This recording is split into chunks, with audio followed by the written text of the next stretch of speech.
kita. Welcome back, students, to British History class, The Foundations of Britain.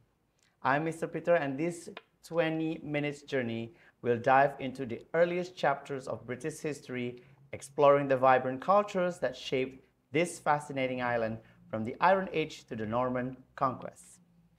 Get ready to uncover the stories of the Celts, the might of Rome, the arrivals of the Anglo-Saxons, and the fierce impact of the Vikings.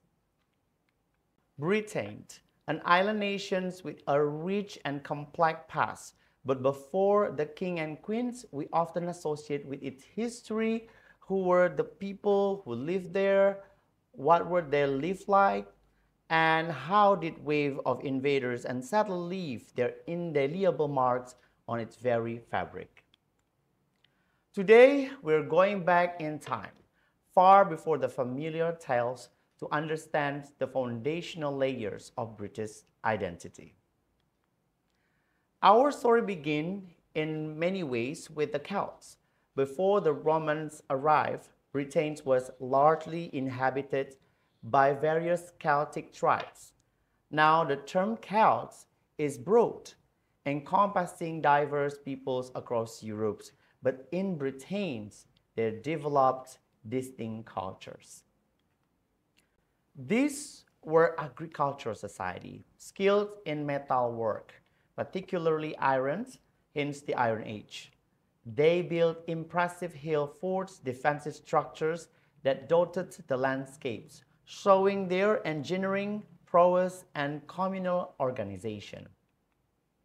Their society was tribal, often led by warrior chiefs and deeply spiritual. Their druids, their priestly class, held immense powers and influence, serving as judges, teachers, and religious leaders, overseeing ceremonies and rituals often linked to the natural world. We know them to their intricate artwork, characterized by swirling patterns, zoomorphic designs, and abstract forms, attestments to their vibrant artistic expressions. But their world was about to change dramatically with the arrivals of a new formidable power: the Roman occupations and its legacy. In 43 AD, under Emperor Claudius, the Romans launched a full-scale invasion of Britain. They sought prestige, resources, and to complete the conquest of Gaul. This wasn't a swift victory. It took decades, facing fierce resistance from tribes like the Iceni, led by formidable Queen Boudica. But the Romans, with their superior military organization and engineering, ultimately established control over much of what is now England and Wales.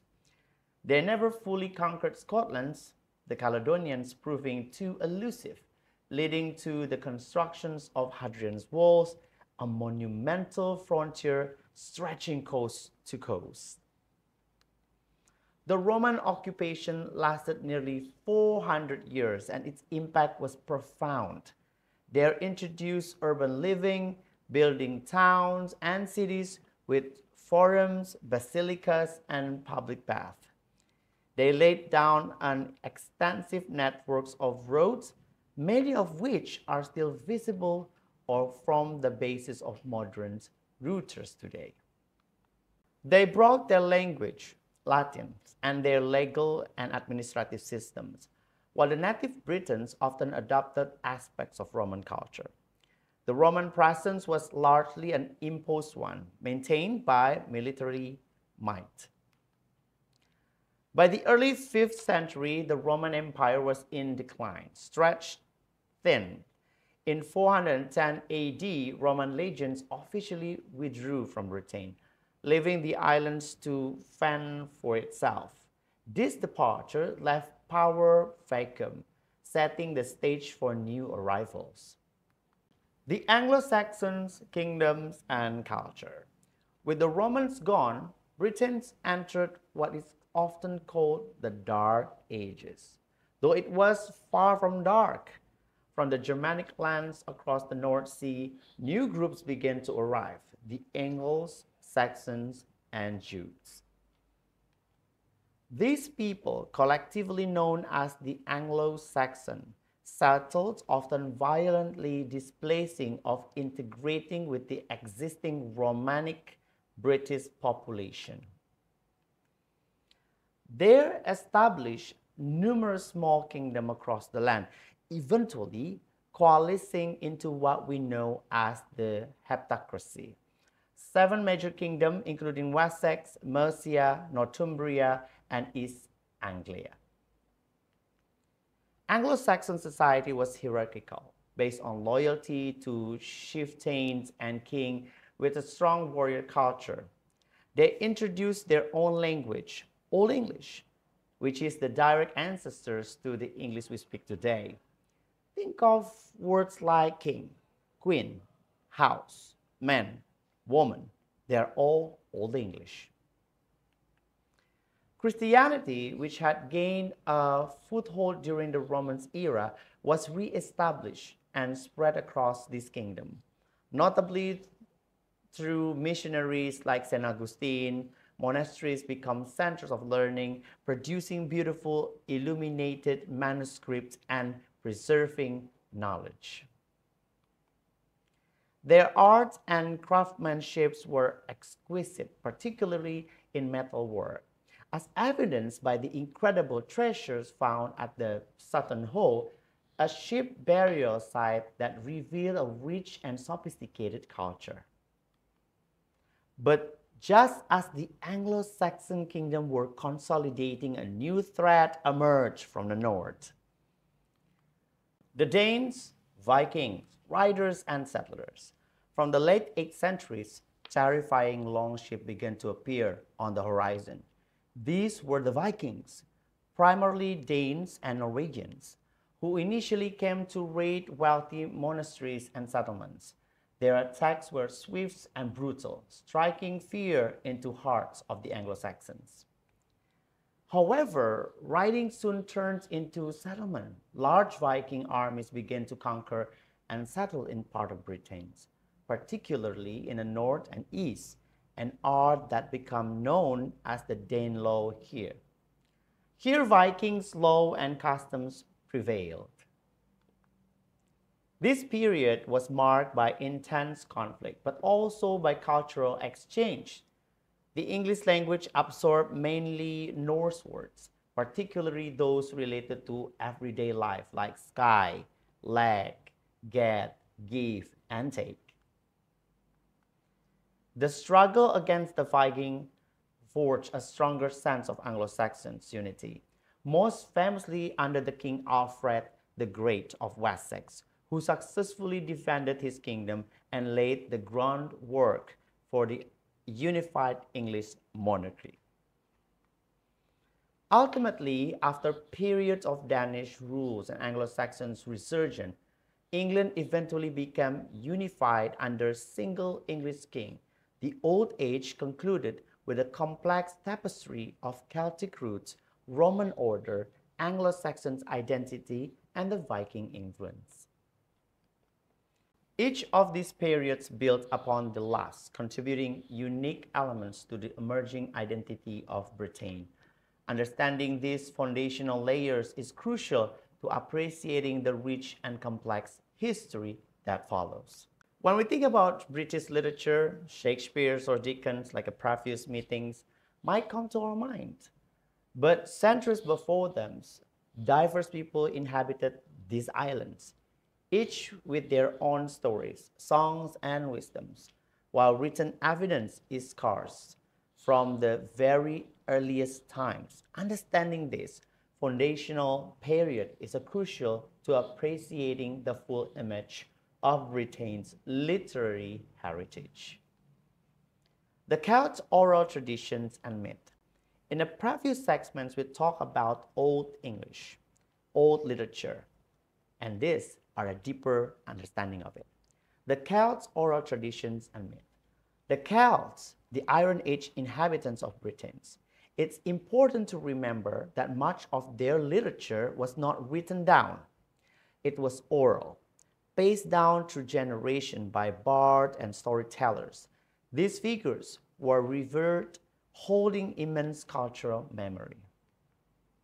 Their repertoire, including epic poems, praise, prose, songs for warriors and chiefs, genealogies, and rich mythological cycles, stories of heroes like King Arthur, though much later embellished, are thought to have their roots in the early Celtic legends.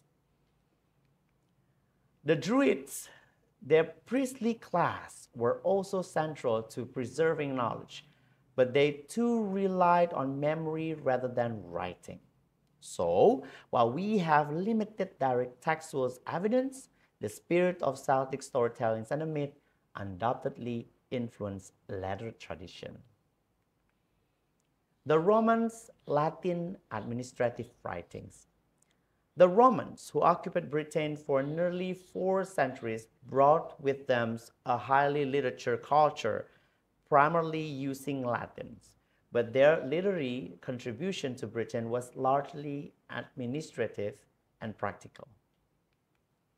We find thousands of Roman inscriptions on tombstones, altars, and military records, like the fascinating Findolanda tablets. Everyday letters and documents provide unique insight into life on the frontier. While Roman culture prized great authors like Virgil and Ovid, the literary works produced in Roman Britain were not significant. The focus was on maintaining control and infrastructure. However, the use of writings and the Latin language did lay a very important foundation for later Christian literature. Hi there, continuing to the next segment. Talk about the Anglo-Saxons, Old English poetry and prose. This period truly marks the birth of English literature. The Anglo-Saxons brought their own language, Old English, and with the reintroduction of Christianity, a rich literary tradition emerged. Much of their writing was done in monasteries. We see 2 main forms like poetry and prose. Old English poetry is characterized by its powerful rhythmic lines, alliterations, and compounds like railroad, for sea. The most famous examples is Beowulf, an epic poem of over 3,000 lines, telling the stories of a heroic warrior battling monsters. Is a foundational text exploring themes of heroism, loyalty, and fate. Other notable poems include elegies like The Wanderer and The Seafarer, expressing profound thought on exile and transcendence. The earliest surviving English poems is Cardamon's Hymns, a simple religious song. In prose, we have the writing of Venerable Bede, whose important histories of the English people provide invaluable historical insight. Later, King Alfred the Great promoted literacy and commissioned translation of Latin works into Old English, laying the groundwork of English prose. This period is golden age for early English literacy expression, giving us direct access to the thoughts, belief, and artistic sophistications of these people. The Danes of Viking influence on language and legend. The arrivals of Danes of Vikings from the 8th centuries brought widespread disruptions. While they didn't bring a new written literature tradition to rival the Anglo-Saxons in Britain, their impact on the English language and later legends was profound. Old Norse. Their language mixed with Old English, enriching its vocabulary with hundreds of common words we still use today, like sky, leg, give, take, anger, root. These are all Norse. Furthermore, the sagas and Skaldic poetries of the Norse tradition, through largely orals and written down later in Iceland, influenced the storytelling landscapes. Their lists of gods, heroes, and voyage certainly resonate with the Anglo-Saxons and contributed to the pool of heroic narrative that would evolve over time. While not a direct literary contribution in terms of text, the Viking Age undeniably shapes the linguistic and cultural environments in which later English literature would develop. So in this 20 minutes, we journeyed from the ancient histories and oral traditions of the South through the administrative writings of the Romans to the vibrant and foundational Old English poetry and prose of the Anglo-Saxons, and finally, glimpse the linguistic impact of the Danes. Thank you for joining me on this exploration of Britain's earliest literary voices. These are the roots from which an incredible literary tree would grow. I encourage you to delve deeper into these fascinating periods. Check out the resources provided for further reading and join us the next module as we explore the Norman conquest and the High Middle Ages. See you next time.